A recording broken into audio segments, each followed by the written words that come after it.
Alright, welcome back to the channel and welcome to another edition of CZCW's Push for Relevancy. We're very close to reaching medium size.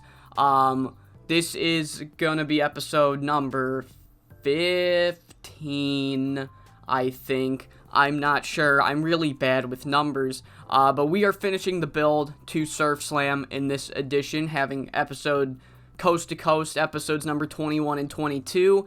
Pre-booked for tonight, we have that six-pack challenge to determine a new number one contender for the Extreme Championship after Carlos Barrera willingly gave up his rematch clause to get into that four-way at the pay-per-view for the world title number one contendership. But tonight, it will be, let's see if I can do this by memory, Fox Mask 2, Heartbreaker, Joanna Silver, Miguel Rivera, Snapdragon Jr., and Tony DeWonderful in a six-pack challenge.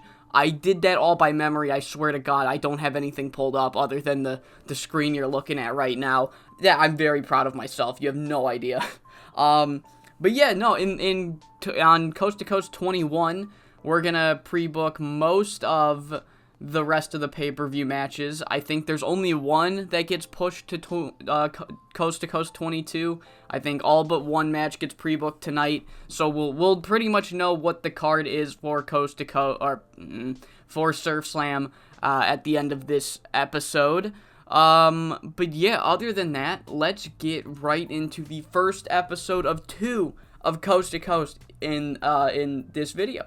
Alright, kicking off this first edition of Coast to Coast, episode 21, we have the Six Packs Challenge number one contenders match. A bunch of young or new or fresh faces in this division. One of these guys and girl will get a chance to take on Tigre Salvaje Jr. for the Extreme Championship at the pay-per-view and winning the Six Pack Challenge, pinning Fox Mask 2 with the lariat clothesline, pinning him in consecutive matches, is Tony DeWonderful. We kick off the show, 40 rated match. Heartbreaker does not do it, to the disappointment of the chat here, but Tony DeWonderful will get an Extreme Championship against Tigre Salvaje Jr. at the pay-per-view, going from fucking not being used to now an Extreme title match ever since coming back from injury. So Tigre Salvaje Jr. comes out, they have a little confrontation to hype the impending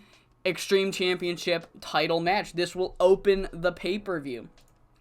We then cut backstage, I meant to script this, where the Guru is interviewing the two teams that are going head-to-head for the tag titles, and Gangster Nation essentially say that they are going to finally, they've been trying so hard, they've been promoting the year of Gangster Nation, and they've never elaborated what that means. Essentially, what they want to capture their first ever CZCW tag team titles in this company. They've been unsuccessful in all their attempts, but at Surf Slam, they're going to get their first ever championships, their first ever reign with the belt, and the Beach Boys laugh them off.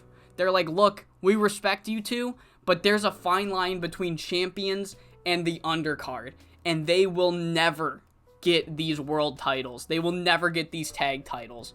37 for this promo battle. Next match, we have the Q Crew. The Q Crew teaming up once again, this time against Cillian Catsby and Aviation. Zell Quinn with a 58. What a fucking champion that guy can be. What an absolute cornerstone of the company Zell Quinn is.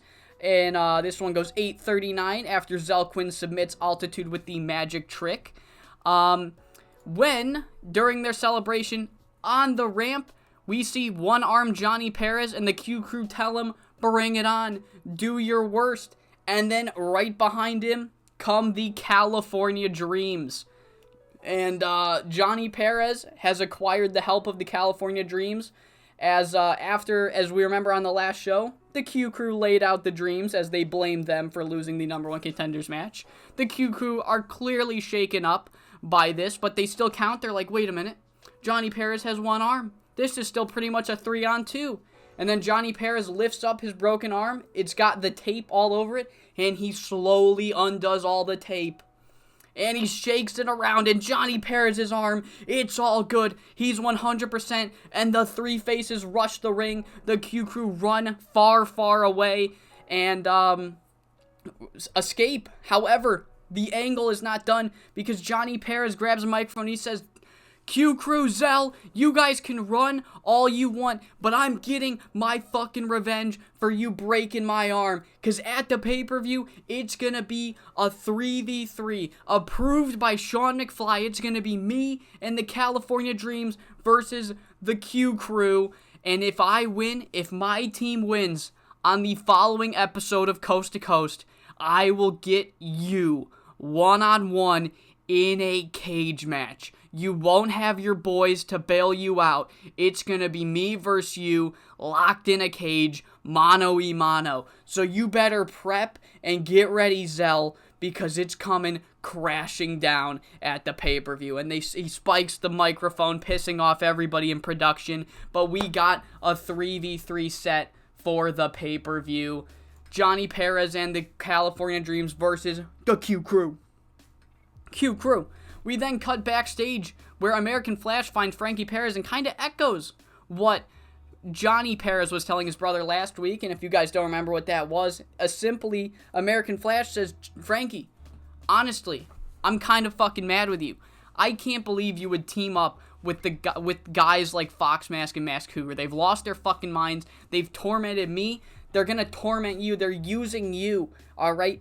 What have you become? Why have you lowered yourself to team with them? And then Frankie Perez turns right to American Flash and he says, I don't care.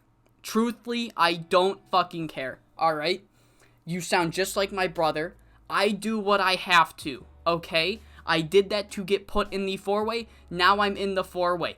It's business. This is how you win in the wrestling world, okay? So quit being a fucking Boy Scout and just be a goddamn wrestler, alright? I'm sick of your shit.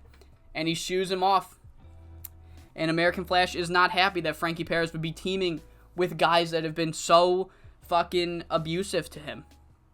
Up next, we have Carlos Barrera taking on Komodo Dragon. Really good match. Komodo Dragon getting 30s out of the womb. I mean, he just graduated. I really hope this guy turns out to be a star for us. I really want him and Snapdragon Jr. to develop. I'm going to be booking them a lot. Sorry, Juliet Balconi and the rest of the undercard I have, but yeah. But in this match, it goes 9 minutes and 58 seconds, and Carlos Barrera gets the victory after hitting the Curb Your Enthusiasm. Carlos got a 67 here. Overall match gets a 62. When the Coastal Kings come out, Fox Mask and Mask Cougar comes out. Fox Mask has a microphone, and he says, Carlos, you are a prime example of what we're fighting against. A newcomer who comes in, thinks they're better than everybody else. We heard what you said to Sean McFly last week. We heard you say, oh, you can take this company to new heights.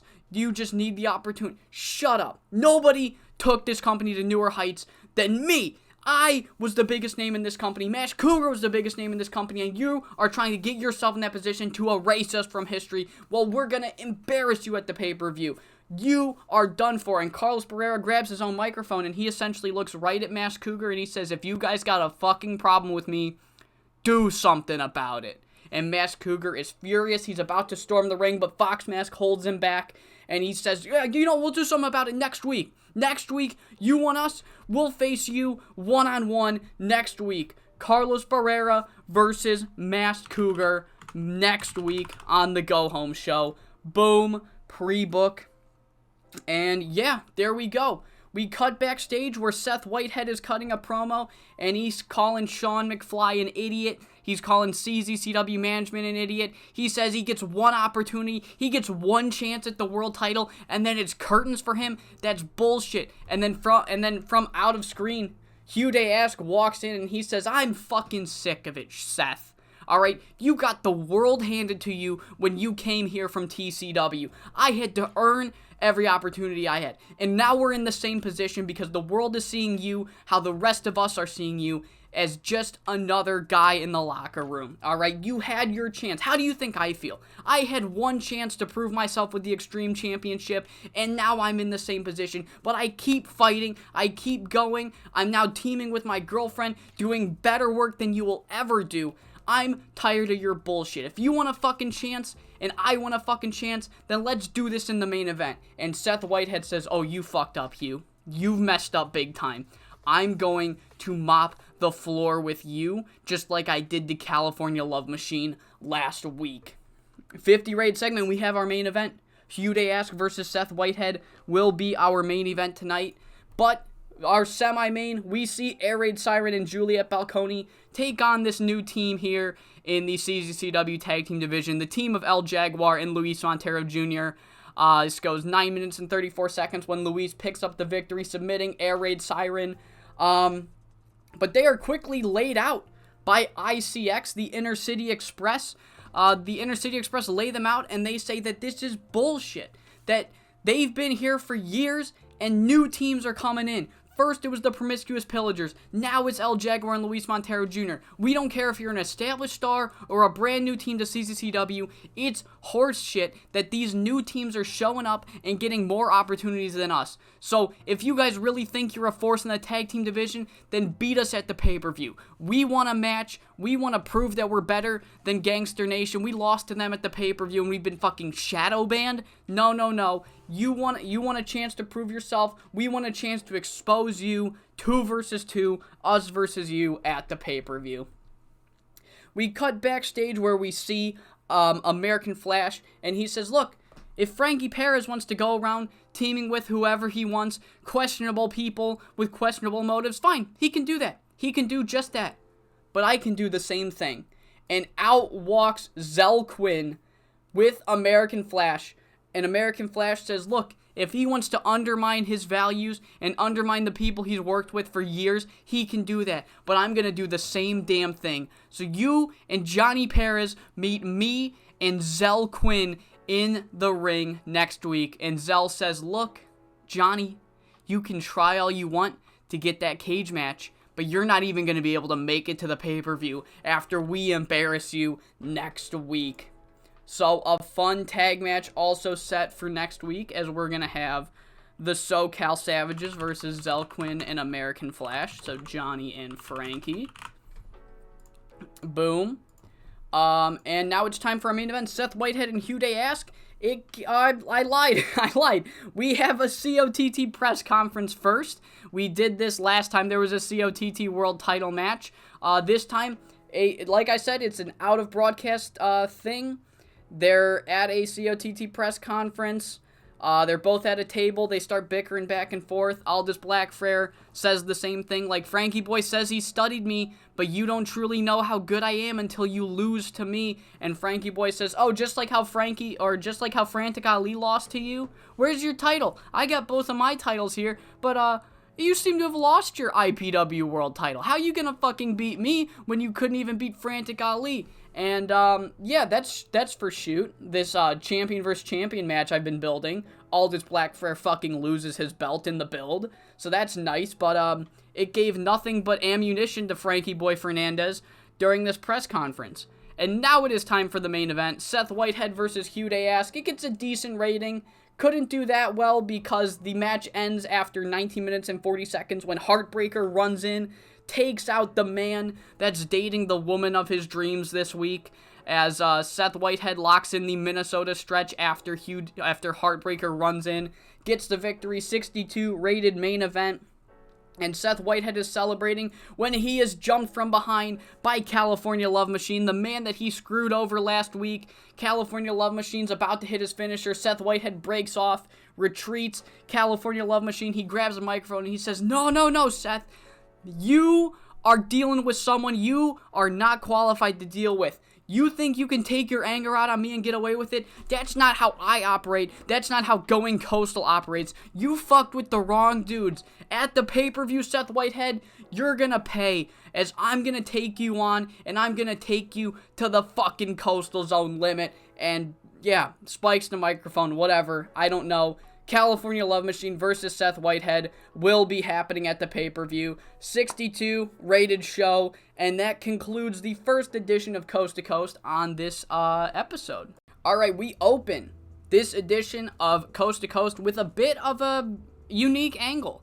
We do a cold open, and as we know, we haven't acknowledged this on the TV show yet, but these are tapings. The last episode was taped right before this one. So the way we open this show is with a video package within like the bottom right corner. It says what happened off the air last week. And what happened, as we remember, we saw Seth Whitehead leaving the ring after California Love Machine called him out for the pay-per-view. And to kick off the show, we continue the angle. As Seth Whitehead, we see him walking to the back in California Love Machine. He's got a microphone, and he says, "No, where you going, Seth? Come on, meet me in the ring. Be a man. Fight me in the ring. Come on." And Seth Whitehead never comes out, but Aldous Blackfrair appears on the Tron, and he calls out California Love Machine. He says, "Look, the only way you're going to get to face Seth Whitehead is if I get to face Frankie-Boy in a tag match in the main event of next week's shows." And, he, like, essentially, Frankie said a lot of fucking things that he's gonna regret, and I want to get my hands on him early. So you can get an early taste with Seth Whitehead if you give me an early taste with, Frankie Boy. And then he leaves, and that's how we end the opening angle. Opening match, we have a preview match for the 2 tag team matches that are happening at the pay-per-view. As this match goes 10 minutes and 11 seconds, and the team of Gangster Nation and El Jaguar and Luis Montero Jr. defeat the team of Inner City Express and the Beach Boys when Waylon Walls pinned Chet Chavez with the jumping double arm DDT. This match got a 60. El Jaguar did the best. But yeah, the Gangster Nation get a huge victory going into their tag team title match. And we finish this segment with Gangster Nation trying to pose with the tag team titles, but as they're picking them up, El Jaguar and Luis Montero Jr. also grab a piece of each tag team title. And there's a quick tug of war between the two teams when eventually Luis and Jaguar, they let go of the belts and they say, "You know what? No. You two have worked for this company. You've poured your blood, sweat, and tears into Costal Zone. You can have your moment at the pay-per-view. But we will get those tag team titles immediately from you. So enjoy the moment while you can, but we got next, essentially. We got next." 39 rated angle. We then have Going Coastal. They cut a promo from the back where essentially they say, "Aldous, Seth, you're on. You guys are pissed off. You guys think that you two are pissed off going into this pay-per-view. We are too. We'd be more than happy to take you on in the main event tonight. Strap up your boots, lace your shit up, and get ready because you're going coastal," or some cheesy fucking promo. We then see the SoCal Savages taking on the team of Zell Quinn and American Flash, and the story of this match is that even though American Flash said that he was going to put his morals aside and team with a man that he just does not agree with, when it came to the Q crew trying to come in and cheat during the match, American Flash just couldn't do it. They'd try to slide in weapons and American Flash would throw them out of the ring. They'd try to distract the ref and American Flash would send them off the apron. But eventually it was American Flash's good nature that cost Zell Quinn and him the match here tonight, as Frankie Paris submits Zell Quinn with the P-clutch after 14:45. And after a loss, what do the Q crew do? The Q crew do they thing, and that is beat down American Flash. But the American Flash is saved by the team of Kira Lee and Sky Hermosa. They try to make the save. They're feuding with the Q crew. Even though American Flash just took on their tag partner at the pay-per-view, they don't like the Q crew. The Q crew did this to them, so they're trying to take them out. So the the California Dreams tried to make the save, but they are still kind of outnumbered. The Q crew got I can find an abbreviation. The crew, I'll just do the crew. The crew had a head start, beating down American Flash, so the numbers advantage is still pretty much in their favor.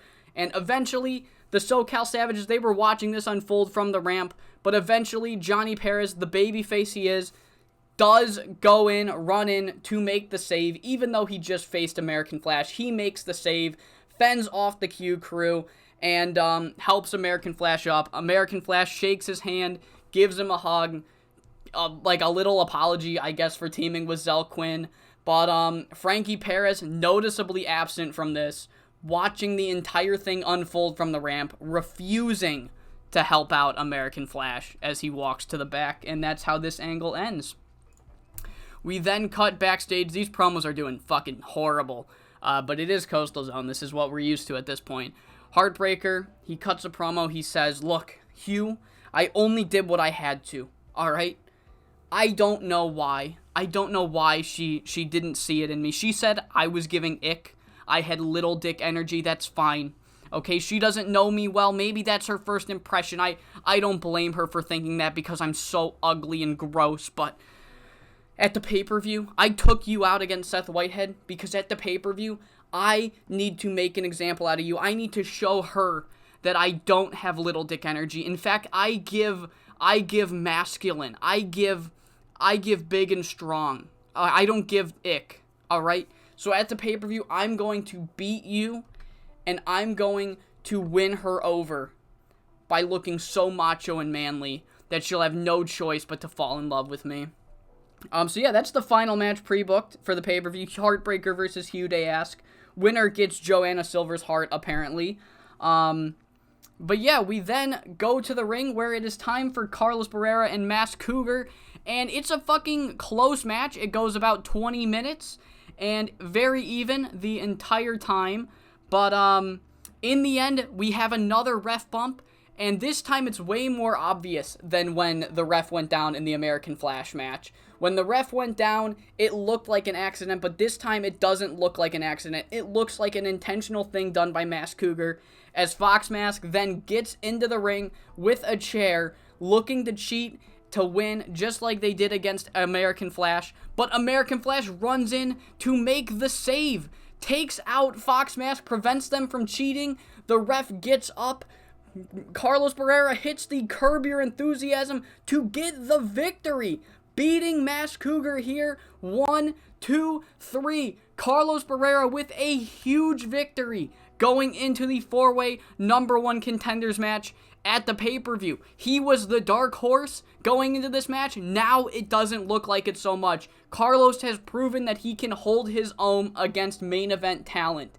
But that's not where this angle ends, because American Flash tries to raise up Carlos Barrera's hand in victory, and Carlos yanks it down. He gets right in American Flash's face and says, "I didn't need your help. I didn't need your help. I could take on 3 of those old motherfuckers at one time. It looked like I needed help. I didn't need it. Next time I want charity, I'll fucking ask for it." And he leaves. Carlos, even though we all just saw that Carlos has earned this title match, has earned his spot in this title match, Carlos wanted to do this on his own. Even if he was going to lose, he felt he didn't need help. He did. But yeah, not happy with American Flash after that. We then have a quick promo, a video package where the Guru talks about the upcoming Extreme title match, and he puts over both men huge. He talks, essentially says, Tigre, ever since the Wildcats were forced to disband, Tigre Salvaje Jr. has really broken out. He's probably the biggest breakout star in Coastal Zone this year so far. He has done incredible stuff. He's beaten top names. He's proven that he is more than anyone thought he would ever be during the Wildcats. But you can't talk about breakout stars without talking about his opponent, Tony DeWonderful, who has been coined the future of this company for a reason. He has been coined the next big thing in CZCW because he is the next big thing in CZCW. As great as Tigre Salvaje Jr. has been, there is a very, very good chance that we see a huge upset and a new Extreme Champion at the pay-per-view. Essentially, he says this is a match that you do not want to miss. Just a quick video package hyping up our opening match at the pay-per-view.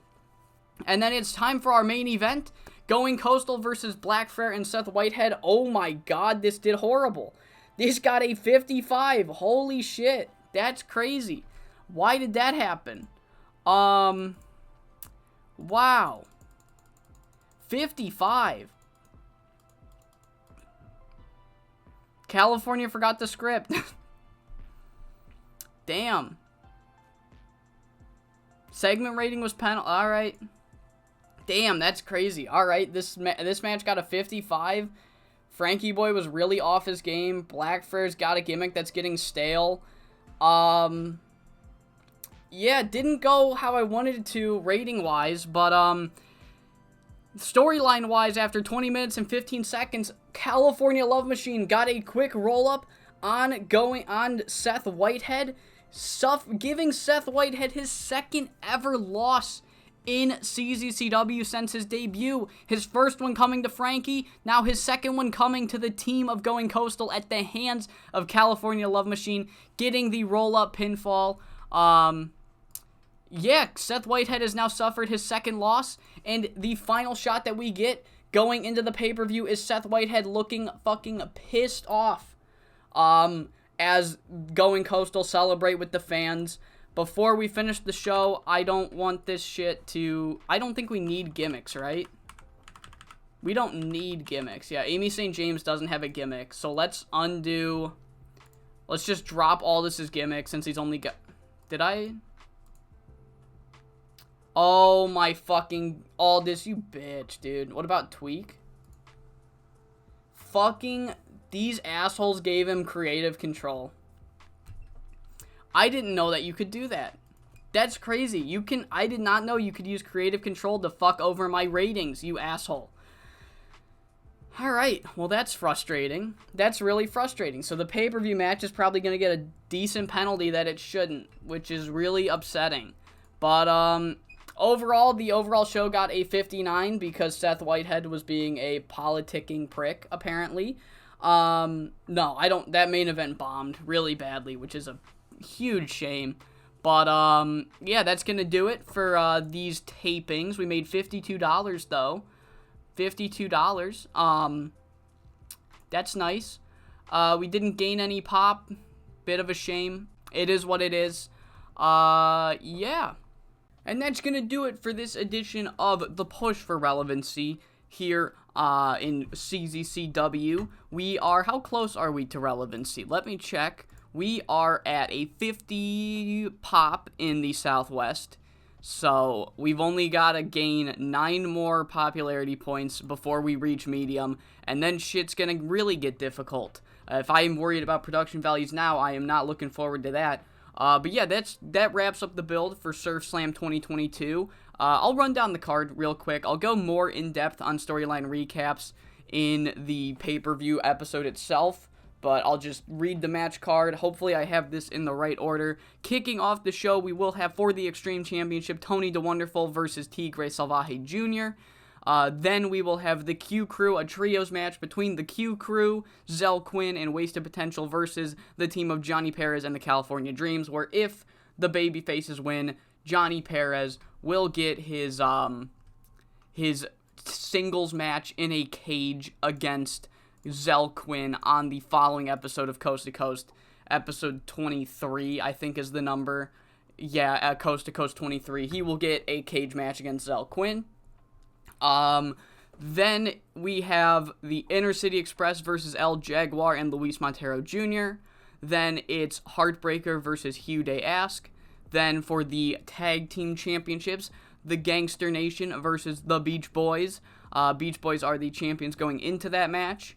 After that, it is, I'm hopefully not forgetting anything, but I think after the tag title match, it's straight into California Love Machine versus Seth Whitehead. Then our semi-main for the COTT World Championship, Aldous Blackfrair, the former IPW Champion. I really wanted to do that champion versus champion for the championship match, but fuck me, I guess. Former IPW Champion Aldous Blackfrair versus current Coastal Zone Champion and COTT Champion Frankie-Boy Fernandez. And then in the main event, number 1 contenders match, winner gets Frankie-Boy Fernandez for the Coastal Zone Championship at Battle on the Beach 2022, our next pay-per-view. American Flash versus Frankie Perez versus Carlos Barrera versus Masked Cougar. So I hope you all enjoyed this edition of the Coastal Zone Zonal Championship Ono Wrestling Ono. And I hope you all come back to see what goes down on Surf Slam 2022.